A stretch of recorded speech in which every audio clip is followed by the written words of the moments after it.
Si ce film était sorti de nos jours avec tous les blockbusters nostalgiques qu'on a depuis Mathusalem, ben, je pense qu'il fonctionnera un petit peu mieux. Voilà.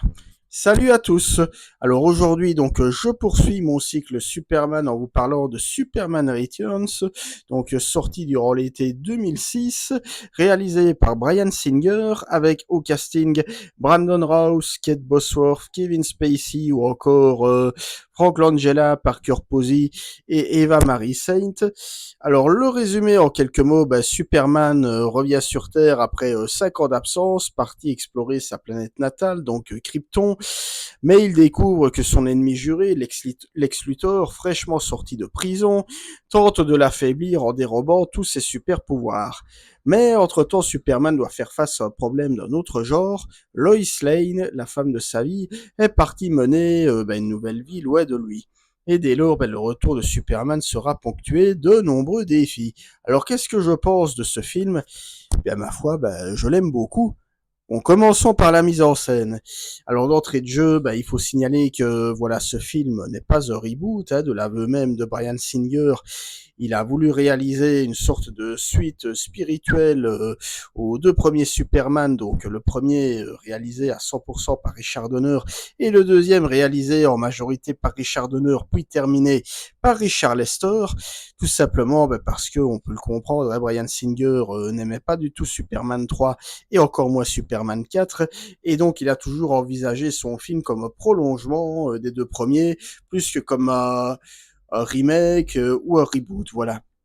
Et dès lors, Singer, qui avait déjà fait ses preuves en matière de films de super-héros sur ses deux premiers X-Men, nous sert un peu la même recette, c'est-à-dire qu'on se retrouve avec un montage qui alterne entre séquences très intimistes d'un côté, qui fait la part belle à la psychologie des personnages, et séquences à gros spectacle de l'autre, où en effet on va voir Superman littéralement méditer au-dessus de la planète Terre, en train d'écouter les sons des différents terriens, et dès lors la question va se poser de savoir si le monde a encore besoin de lui ou pas.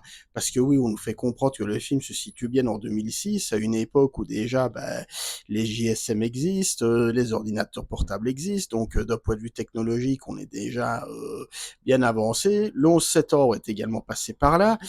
Et dès lors, a-t-on encore besoin de Superman? Voilà, c'est un peu l'une des grandes questions du film.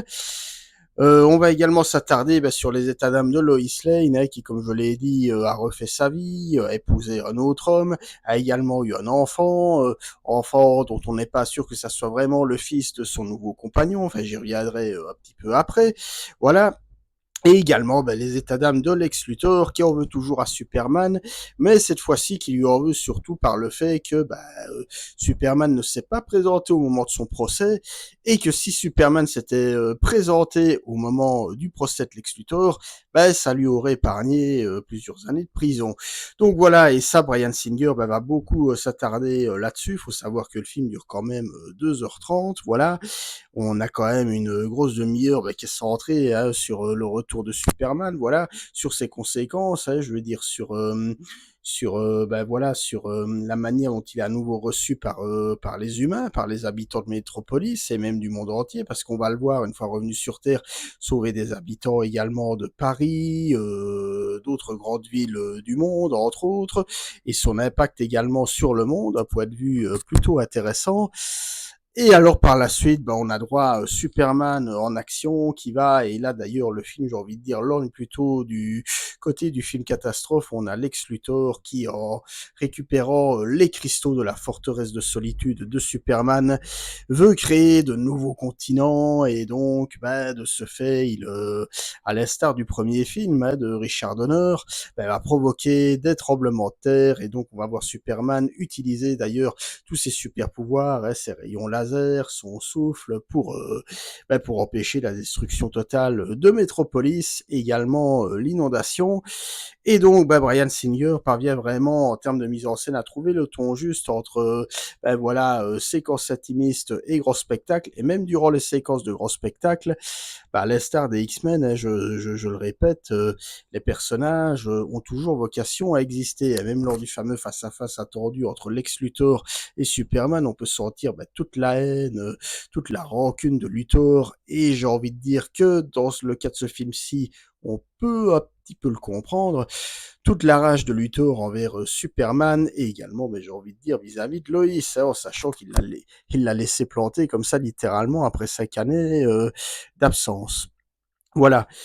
Et alors également, je veux dire, en termes de réalisation, on a, je le disais, les séquences d'action qui sont plutôt bien découpées. Hein, je veux dire, on a je veux dire, la séquence qui illustre clairement le retour de Superman. On va le voir sauver un avion qui est sur le point de se cracher. Le fait que ce soit un avion ne soit pas anodin. Hein, je le disais, le 11 septembre est passé par là. Tiens, tiens.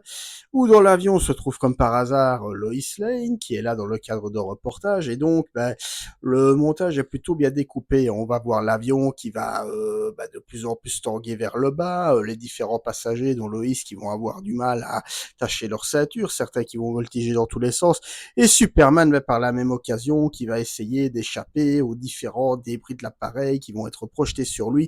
Voilà, découpage plutôt efficace, une action assez prenante, hein, Singer joue beaucoup sur les effets de suspense.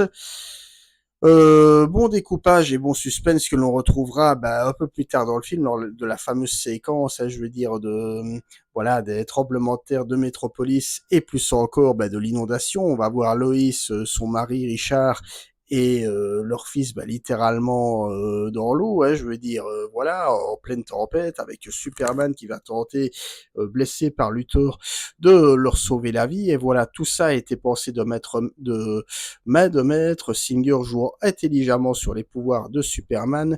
Vous l'avez dit, hein, je veux dire, il convoque vraiment l'ensemble de ses super pouvoirs, les rayons laser, le souffle, la force physique. Donc on sent que c'est pas utilisé de manière gratuite, un peu à l'instar des X-Men. On voyait les différents super pouvoirs des mutants qui étaient utilisés à bon escient et pas uniquement pour en mettre plein la vue.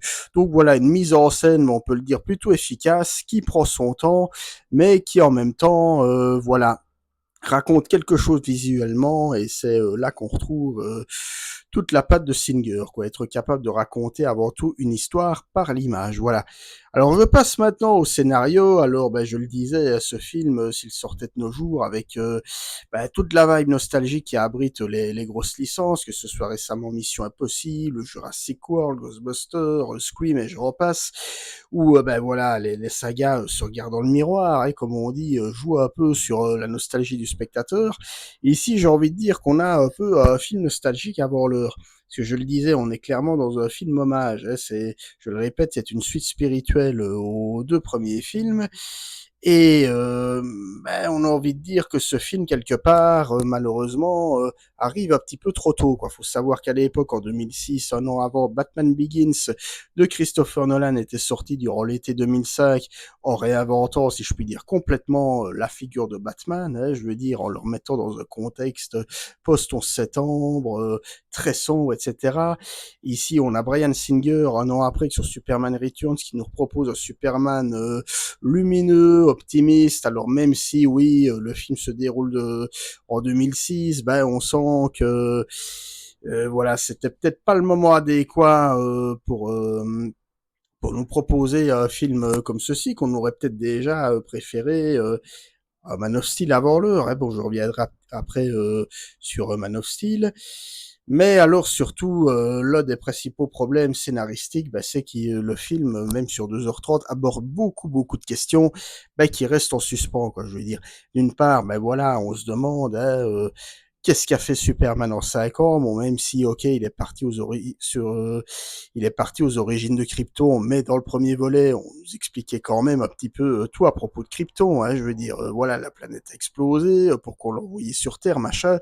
Tout ça, on savait déjà, donc ça paraît un petit peu flou. On nous fait comprendre également, alors, petit spoiler, que le fils Jason, donc le fils de Loïs, serait en réalité le fils de Superman, voilà. Rien de moins. Ça, c'est bon, c'est un peu exploité, mais de manière un peu à la truelle, on va le dire comme ça.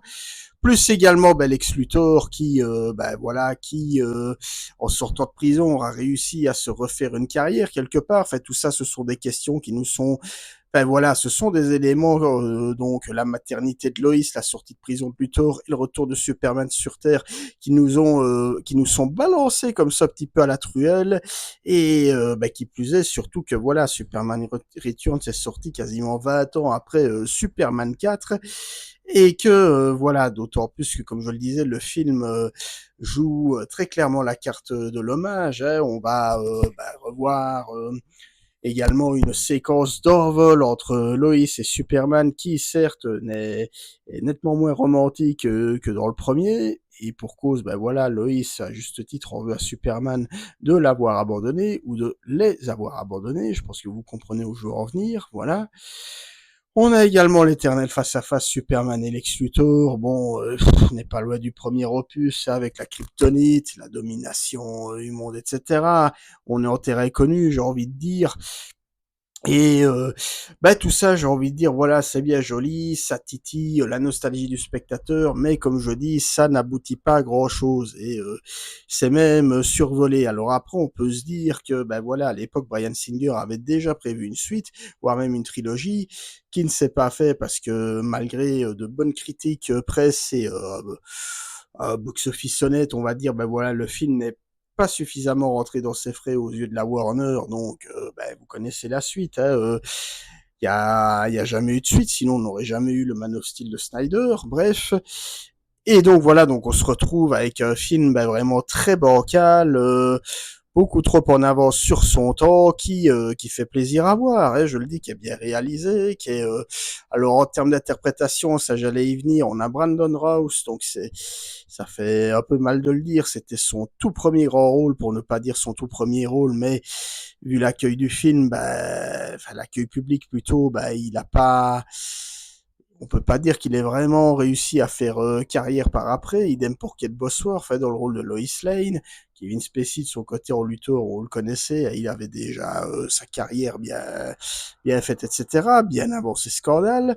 Alors on peut dire bah, que Brandon Routh en Clark Kent, Superman et Kate Bosworth en Lois Lane, ben voilà, s'en sort pas trop mal, hein, tente, ben voilà, jouent du mieux qu'ils le peuvent, mais on sent que voilà, ils sont encore un petit peu trop dans la réserve et qu'on se dit que s'il y avait eu une suite, voire même encore un troisième volet, ils auraient eu toute l'occasion ben, de jouer davantage sur les émotions, d'amplifier encore leur jeu, surtout que comme je le disais, hein, ne fût-ce que la paternité de Superman qui aurait, j'imagine, été davantage exploitée dans le second volet, mais voilà, en attendant, bah, il reste en surface et voilà, quoi. Donc on se retrouve devant un film, certes nostalgique et beau à regarder, mais malheureusement assez inégal et j'ai même envie de dire par moments plan-plan, en dépit de la bonne réalisation et des attentions louables de Bryan Singer.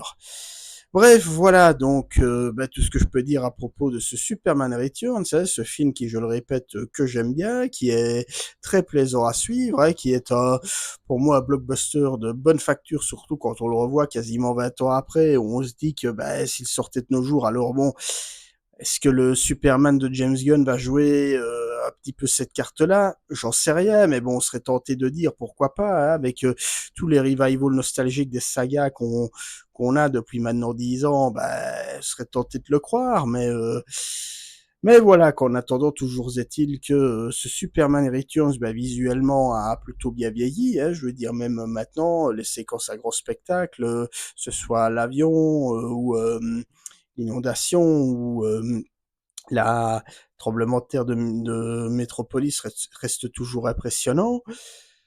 Mais voilà, on se dit, bah, de toute façon, voilà, c'est quasiment un one-shot ce film et que peut-on encore en dire, j'ai envie de dire. Mais voilà, ça reste pour moi du bon divertissement, de bonnes attentions louables de Bryan Singer et voilà, le film est ce qu'il est et au final, bah, ça reste bancal, voilà.